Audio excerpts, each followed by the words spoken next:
ஏமா அடம் பிடிக்காம காசு எடுத்து கொடுமா, லோனுக்காரன் வெளியே நிக்கிறான். ஆடி மாசம் பீரோல இருந்து காசு எடுத்துட்டு அப்புறம் பீரோல காசே சேராது. நீங்க என்னதான் சொல்ல நான் தர முடியாது.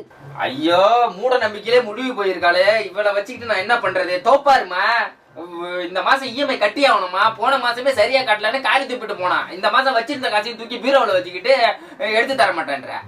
நீங்க என்னதான் சொன்னாலும் பீரோல இருந்து காசை எடுக்கவே முடியாது.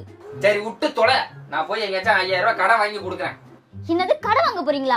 ஆடி மாசம் கடன் வாங்கினா கடனை அடைக்கவே முடியாதுங்க. கடன் கூட எங்கேயாவது வாங்கினீங்கன்னா காலில் கடத்தை கழட்டி அடிப்பேன். ஏடி என்ன பார்த்தா என்ன உனக்கு பைத்தியக்காரன் மாதிரி தெரியுதா? கடனும் வாங்க கூடாதுன்ற, நான் வச்சிருந்த காசையும் தூக்கி பீரோவில் வச்சுட்டு பீரோவில் இருந்து எடுக்க மாட்டேன்ற. என்னதான் அப்புறம் எப்படிதான் இஎம்ஐ கட்டுறது இந்த மாசம்?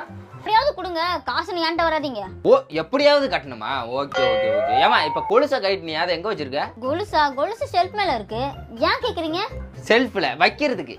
நல்லா சுத்தமா தொடச்சு வைங்க. நல்லா தொடச்சு வைக்கிறமா, நல்லா தொடச்சு